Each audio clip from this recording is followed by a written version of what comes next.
엔제롱 안녕하세요. 엔투홈과 함께하는 투자 여행입니다. 한때 역대급 실적을 자랑했던 기술기업 바로 솔로엠인데요. 그런데 좀 이상하지 않으세요? 실적은 그렇게 좋았다는데 주가는 왜 이렇게 힘을 못 쓸까요?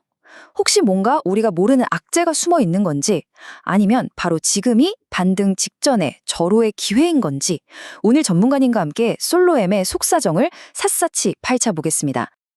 네, 바로 그 질문에 대한 답을 찾기 위해서 오늘 저희가 DS투자증권과 IM증권 이 두 곳의 최신 리포트를 준비했습니다. 같은 회사를 두고 두 전문가 집단이 과연 어떤 분석을 내놓았는지 그들의 데이터를 통해서 객관적인 팩트를 한번 찾아보겠습니다. 그럼 먼저 현재 상황부터 짚어보죠. 투자자들 기대는 꽁꽁 얼어붙었고 주가는 바닥에서 헤매고 있는데요.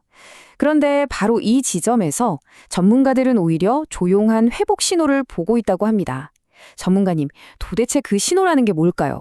전문가 솔로엠을 제대로 이해하려면요, 이 회사의 두 얼굴을 알아야 합니다. 한쪽은 TV 부품처럼 안정적으로 현금을 벌어들이는 전통의 전자부품 사업이고요. 다른 한쪽은 전자가격표, 즉 ESL을 중심으로 폭발적으로 성장하고 있는 ICT 사업입니다.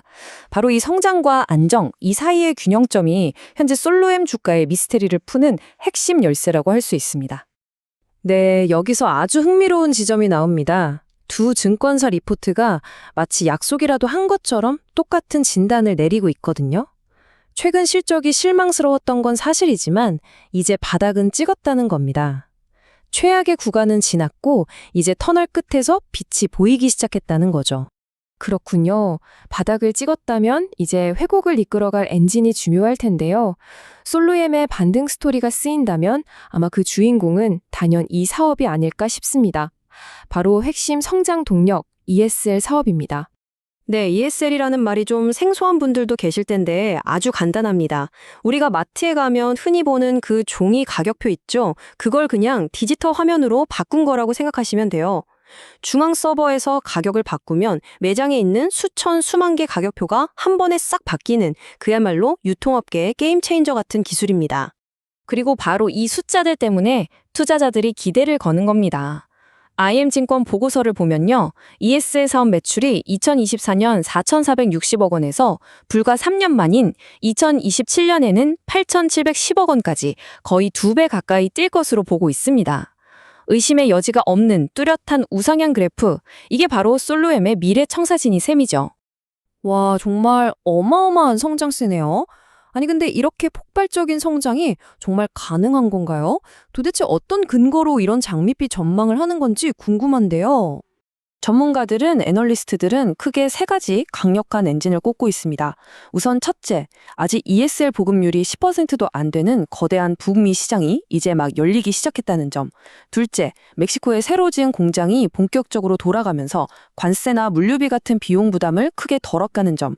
그리고 마지막으로 가장 결정적인 한 방인데요. 이름만 되면 누구나 아는 글로벌 초대형 유통사와 대규모 계약이 임박했다는 아주 구체적인 기대감이 깔려 있습니다. 네, 성장 스토리는 정말 매력적으로 들립니다.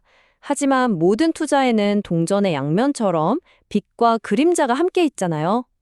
지금부터는 솔로엠이 가진 기회와 함께 우리가 반드시 짚고 넘어가야 할 리스크 요인들도 하나씩 균형 있게 살펴보겠습니다.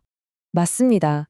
지금 솔로엠의 상황을 딱 한 장으로 요약하면 바로 이겁니다.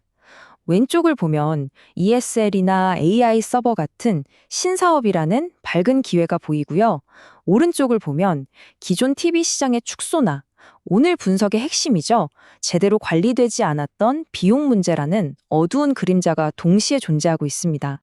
전문가님, 리포트에 이런 아주 날카로운 지적이 있더라고요. 수익성 훼손의 대부분이 판관비 통제 실패로 설명된다.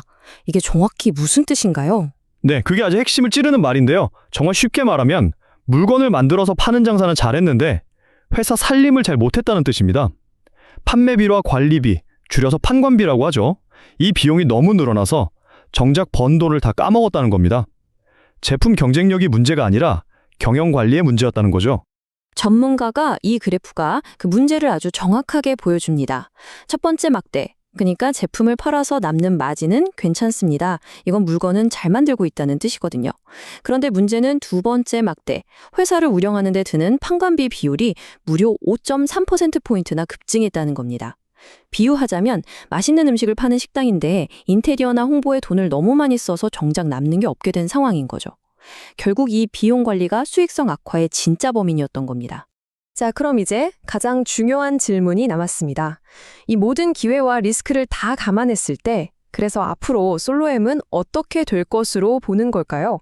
애널리스트들이 제시하는 구체적인 숫자들을 통해서 그들의 최종 결론을 확인해 보시죠.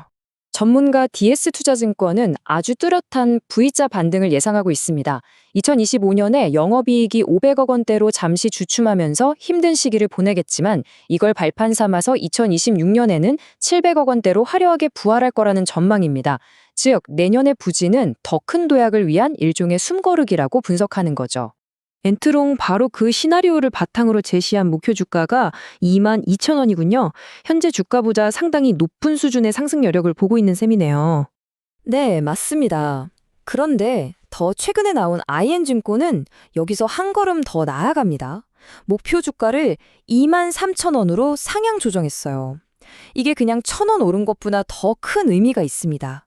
우리가 앞서 지적했던 그 구줄적인 비용 문제가 해결될 기미가 보이니까 비판적인 시각을 가졌던 애널리스트가 다시 신뢰를 보내기 시작했다는 아주 긍정적인 신호로 볼 수 있습니다.